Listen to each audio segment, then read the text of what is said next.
Cette semaine, j'ai été contraint de regarder l'épisode 14 de Daima plus tardivement qu'habituellement. Pas de grand chose, un peu plus tard dans la soirée, mais suffisamment pour voir passer des avis sur les divers réseaux. Ceux qui avaient bien apprécié paraissaient minoritaires et je voyais beaucoup de critiques allant dans le sens du fait que cet épisode 14 serait vachement similaire au 13e. Quelque chose qui n'apporte pas grand chose, peut-être d'assez joli, mais dont l'intérêt est assez réduit. Je lance l'épisode et je constate tout à fait du contraire. L'épisode 14 est moins beau que le 13e et il est amplement plus intéressant que ce dernier. J'ai dénoté deux grosses phases d'humour à la Toriyama, dont une qui paraît un peu forcée avec cette réminiscence du commando Ginyu, l'autre plutôt entourant ces derniers et les Majin-Ku et Dou. Au-delà de ça, c'est l'histoire de Daima qui avance, c'est l'exploration des mondes qui évolue, c'est du lore en pagaille qui nous est révélé, des personnages qui déploient doucement mais sûrement des stratégies, tandis que celle de Goma est bien inquiétante car elle paraît absente, et l'épisode était vraiment bon. Au-delà de la malhonnêteté de certains,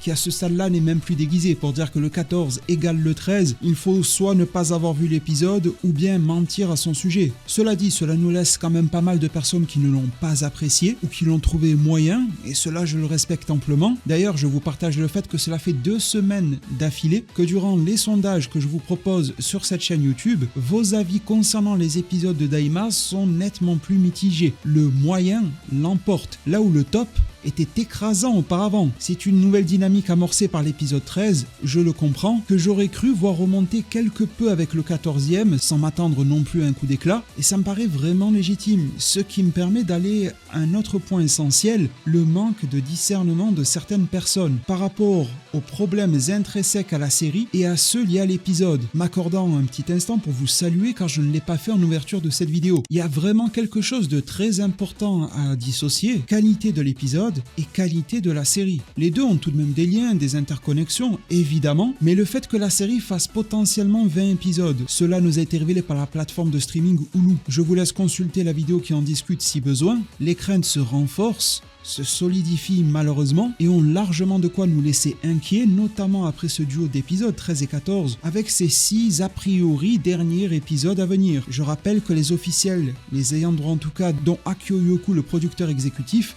n'ont pas pu commenter cela. Il y a 10 jours à peine, il nous disait ne pas pouvoir parler de la fin de la série. Je ne mets donc pas la charrue avant les bœufs, mais j'ai aussi le droit d'émettre des craintes. Est-ce qu'il faut que je le répète à chaque review pour être certain que mes propos entrent dans le contexte parfait de compréhension? Je ne sais pas et je ne l'espère pas. Alors est-ce qu'il convient à chaque semaine dans les reviews de répéter que ça fait 20 épisodes, que ça risque de mal se boucler, etc. Autant le juger sur pièce lorsque ce sera produit, lorsque ces craintes ont été amplement émises durant les précédentes analyses. Autrement, on pourrait donner l'impression de gesticuler un petit peu dans le vent. Vent qui a d'ailleurs mis été à l'honneur dans Dragon Ball Daima avec la réouverture des frontières. Et avant cela, discutons de ce qui peut fâcher dans l'épisode, à savoir l'introduction du commando ou de milice de gendarmerie. J'en ai vraiment ri, pas parce que la blague était bonne ou innovante, pas du tout. C'est un copier-coller du commando Ginyu, mais c'est la filouterie d'Akira Toriyama qui m'a fait rire. Je me suis dit, lorsqu'il revenait à ce qu'il aimait faire, il nous menait en balade avec ses parodies de Power Rangers à la japonaise, fameux Toku Sentai. Il nous a resservi la même soupe en espérant que ça nous fasse rire, et le fait de traiter intellectuellement cela m'a fait rire en fait, au lieu de la blague en elle-même. Concernant l'autre phase, c'était ce commando-là, avec les Majin-Ku et Dou.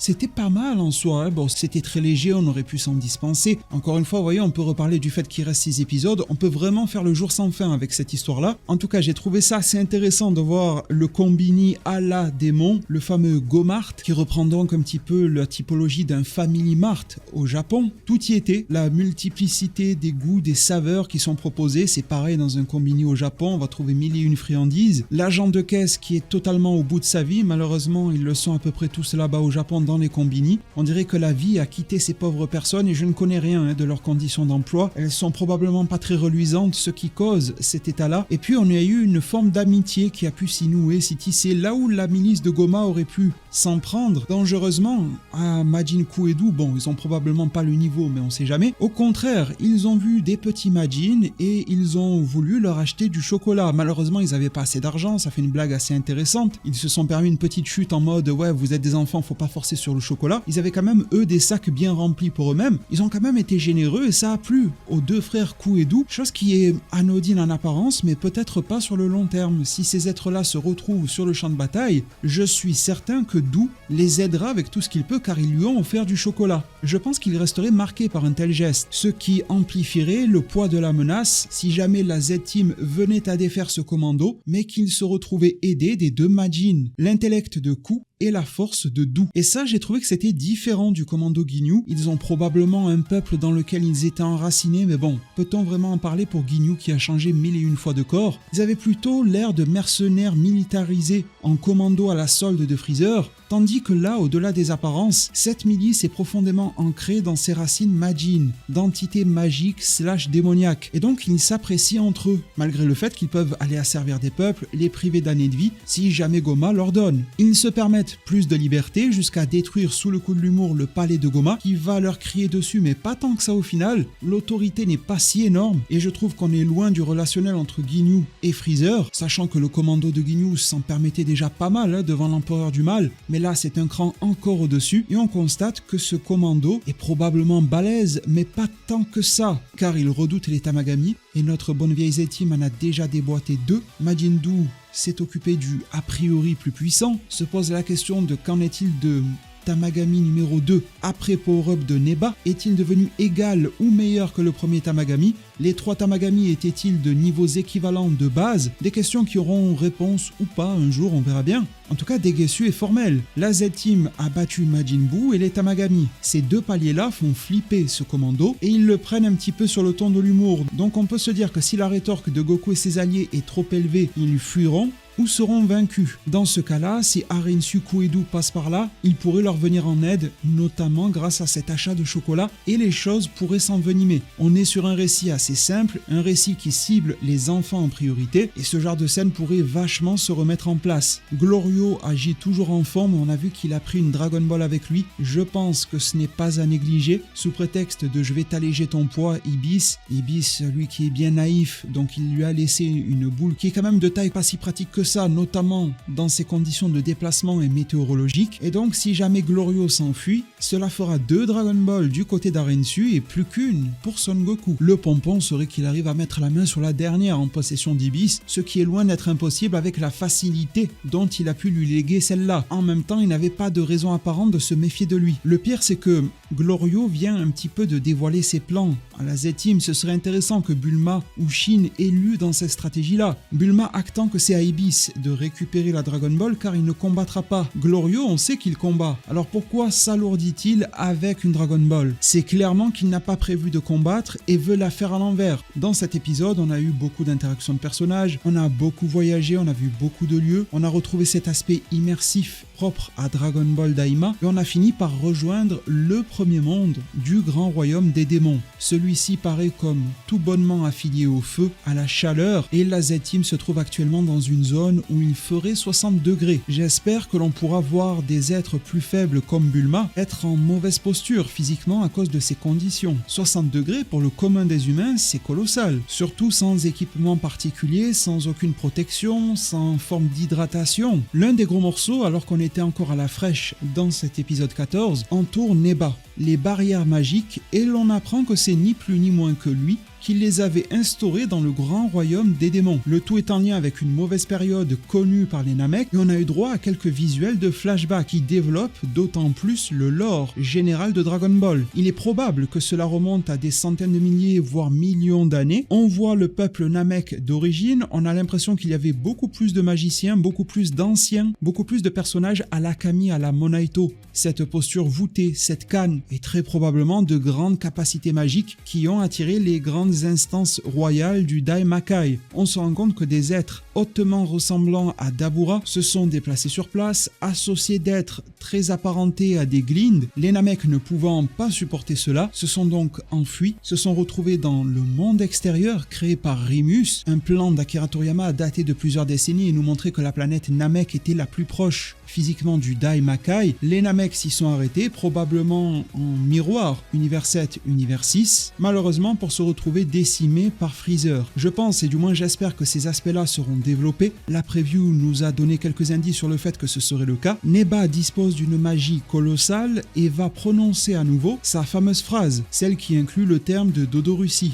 que l'on suppose comme étant le dragon du Daimakai, et ce depuis l'un des premiers trailers que j'avais analysé sur cette chaîne. La formule correspondant tout à fait à celle utilisée par Dende sur Namek lorsqu'il convient d'appeler Porunga, sauf que Neba utilise cette formule même lorsqu'il veut activer ou déployer certains éléments. Sa magie paraît comme affiliée à tout ce qui est relié au dragon Namek et il peut faire se produire certains éléments sans même utiliser ni faire appel au Dragon Ball. Ce personnage, ce vieux Namek décrépit, est-il Zarama, le dieu dragon évoqué dans Dragon Ball Super ? Ou bien a-t-il un lien de connexion direct avec lui? Les plus pessimistes me diront que non. À la suite de cet épisode 14, vous me connaissez, j'ai très envie d'explorer cette voie-là, et de ma compréhension, de ma lecture de cet épisode-là, il y a d'énormes chances que ce Neba soit le Zarama qui est évoqué dans DBS à la création des premières Dragon Ball du Daimakai et créateur des Super Dragon Ball du multivers, le multivers n'étant qu'une création de Rimus, le Super Majin. On remonterait donc aux origines de tout cela, et en ce sens-là, Neba n'aurait pas besoin des Dragon Ball pour faire exaucer ses vœux et volontés. Il serait l'incarnation du dragon, le dieu dragon. Comme il l'a dit, il aurait donc créé les Dragon Ball avec une certaine forme de clémence pour récompenser certains membres de son peuple qui auraient fait preuve d'une certaine bravoure pour les réunir et surtout qui seraient émérites au cours de leur vie. Mais en lui-même, Neba n'aurait pas besoin d'accéder au Dragon Ball pour faire exaucer quoi que ce soit. Ce serait vachement intéressant vu ainsi. Mais l'on peut aussi penser qu'il y aurait un lien de filiation entre le dieu dragon Zarama, qui sera en quelque sorte le fils, pourquoi pas de Neba, l'un des premiers qu'il se soit enfui, exilé, ou bien qu'il ait été envoyé dans le monde extérieur par Neba à l'époque, comme Bardock a envoyé son fils Kakaroto sur Terre pour le protéger. En tout cas, il serait le descendant du Namek possédant le plus de magie, le Namek de la légende Neba, et un peu comme un Glind, qui parmi les siens est banal mais qui dans le monde extérieur apparaît comme une divinité. Forcément, le fils de Neba, Zarama, aurait la capacité de créer des Dragon Ball pour le multivers tout entier, les Super Dragon Ball. Elle serait dotée d'une puissance colossale car directement issue de cette filiation-là. Je rappelle que sur Namek, on trouve le clan du dragon. Saichiro, le doyen des Namek durant l'arc Freezer, en faisait partie. Katatz, le père de Piccolo, également. Muri,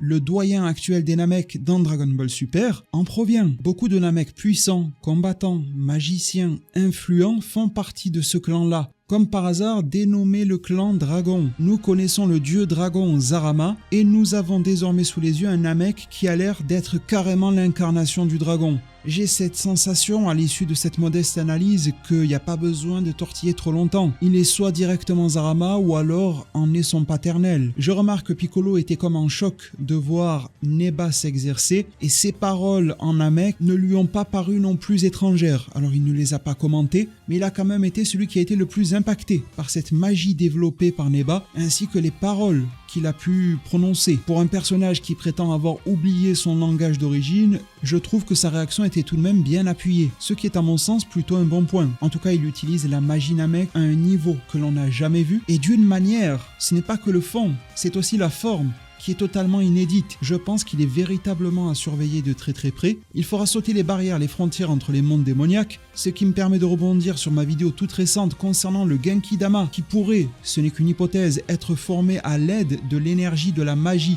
des Majin qui ont apprécié voir Son Goku passer en ces lieux. Les frontières sont levées, la magie, l'énergie peut donc circuler. Dragon Ball est souvent associé à Genki Dama, pourquoi pas au cœur de Daima, et ça peut ouvrir à de multiples perspectives. Le lancer traditionnel, agir comme une sorte de pile comme dans Dragon Ball Super l'animé, être absorbé comme ça l'a été dans le film Face à C13, les possibilités scénaristiques avec cette sphère d'énergie vitale sont un peu à l'instar de sa taille immense. Il n'y aurait désormais plus de raison de dire que l'énergie serait bloquée. Goku pourrait l'appeler depuis le premier monde et tous les Majin rencontrés pourraient lui en transférer. On parle souvent de démons, mais un Majin c'est littéralement une entité magique et non un être maléfique par nature. On a vu à quel point il y a eu des belles rencontres pour Son Goku dans ces mondes. Pouvoir fournir leur énergie pour le Genkidama serait bien loin d'être incohérent. La symbolique serait renforcée et la compréhension de ces mondes par Son Goku serait validée. Ce n'est pas parce que dans les apparences on nous parle de démons qu'ils sont tous mauvais, que leur énergie est sombre. Au contraire, ils sont purs, peuvent s'affilier à Goku et même lui confier leur énergie. De la faune à la flore en passant par les soi-disant démons, tous pourraient lui venir en aide dans une bataille finale. Je remarque également que lors de la chute de Son Goku, mis KO par cette magie surpuissante de Neba, ça nous en dit long quand même. Il ne me semble pas que de tout Daima on ait vu quelque chose impacter autant Son Goku que cela, mais en tout cas Goku s'éveillera une fois que l'énergie de Neba sera passée auprès de lui. Alors Neba a-t-il participé au réveil de Son Goku ou ce dernier prend-il conscience simplement de par le flux lumineux qui est face à lui, qui génère quelques stimuli qui viennent carrément le réveiller et le rebooster alors qu'il est en pleine chute? Je me pose la question et Neba pourrait agir peut-être plus qu'on ne le pense. Et on remarque alors que cela soit pour ses plans personnels ou bien son altruisme total qu'il cherche à soutenir le monde des démons, la Z-Team et l'avancée de Son Goku. Celle-ci se fait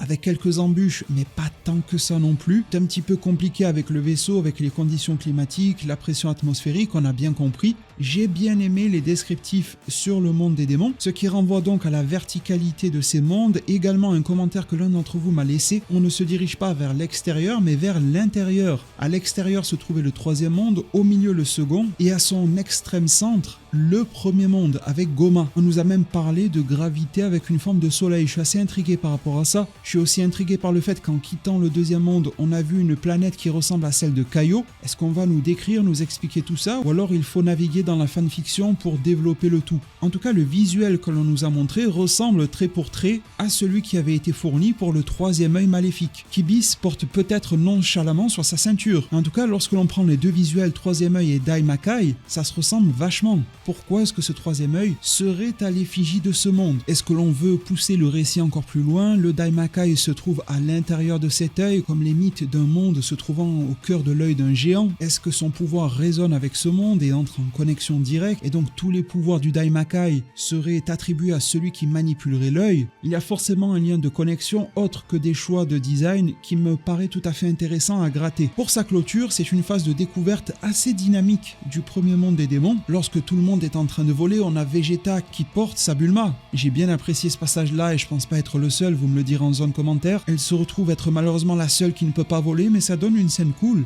Ça fait un petit moment que l'on ne nous parle pas de Dende. C'est vrai que c'est mou du côté de Goma. Degesu s'exécute mais il ne fait pas grand-chose pour le moment. Arinsu a l'air de s'être retranchée et c'est bien légitime pour sa part. Elle laisse venir ce qu'elle attend directement dans son bureau. Pourquoi pas? Mais Goma devrait être beaucoup plus actif, voire même proactif dans ce type de situation. Et j'ai l'impression qu'il se fait étouffer par le tout. Et généralement, dans les divers scénarios, lorsqu'un ennemi est à ce point acculé, ça veut dire soit que c'est un clown et il servira à rien, donc absorbé par un Majin ou je ne sais quoi, ou bien qu'il va rebondir de manière tout à fait opportuniste. Une transformation, une évolution, un pouvoir caché et verrouillé, une accession au troisième œil maléfique, un sort ou une magie sur laquelle il peut se reposer, car sinon pour le moment il n'a rien bâti pour pouvoir se protéger, pour pouvoir contre-attaquer. Et je rappelle que ce Goma-là, dès le départ, a été poussé par Arinsu en arriver là, d'où le fait qu'il n'a pas la maîtrise sur la situation. Depuis le temps que Goku et ses alliés évoluent, depuis le temps que sa milice se fait laminer, il aurait pu quand même mettre en place certaines actions. Sa marge de manœuvre semble être ultra réduite, ou en tout cas sa marge de pensée l'est. Il aurait pu ne serait-ce que mener des investigations beaucoup plus rudes, sévir auprès des peuples pour les faire parler et obtenir la localisation du troisième œil maléfique, ne serait-ce que des rumeurs. Il ne l'a pas fait. Ce genre d'action, Freezer l'aurait directement mis en place au cours de l'arc Namek. C'est un contexte un petit peu différent, car Freezer ne souhaitait pas régner sur les Namek, tandis que Goma veut quand même assurer sa place de roi. Ça aurait tout de même fait monter le récit en tension, on aurait pu avoir quelque chose d'intéressant autour de Goma, le sentir plus cruel. Ça n'a pas été le cas. Et on a vraiment cette sensation qui est plus qu'une sensation, mais une réalité, d'avoir un petit rigolo qui ne cesse de s'entourer de clowns en espérant que cela passera. Et le pire dans tout ça, c'est que peut-être qu'au final, il sera une plus grande menace que Arinsu Kuedu, si jamais il évolue tel que je viens de le décrire avec des pouvoirs totalement inopinés. Rien que pour rigoler, et comme ça à la louche, transformation de Goma, troisième œil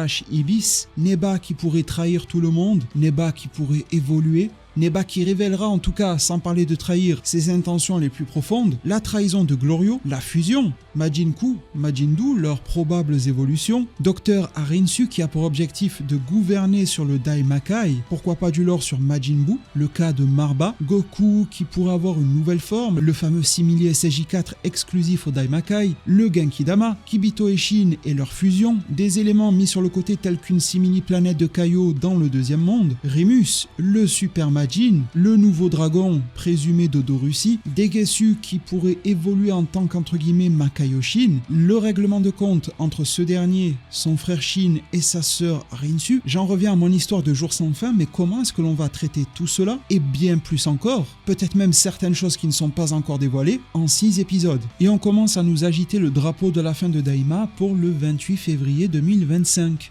Alors si vous avez des réponses, pourquoi pas pessimiste me disant que la fin sera bâclée, pourquoi pas optimiste avec d'autres ouvertures d'avenir concernant Dragon Ball et Daima, n'hésitez pas à me les partager en zone commentaire. Ce mois-ci, j'ai pas oublié le mot de passe, laissez-moi Neba en Bermuda, il va nous débarquer comme Merlin l'Enchanteur en short de plage avec toute sa magie. Le pouce en l'air est plus que bienvenu de votre part, vos abonnements et la cloche des notifications aussi. Merci vraiment pour tout, prenez tous extrêmement bien soin de votre futur et à plus pour de prochains arts divinatoires.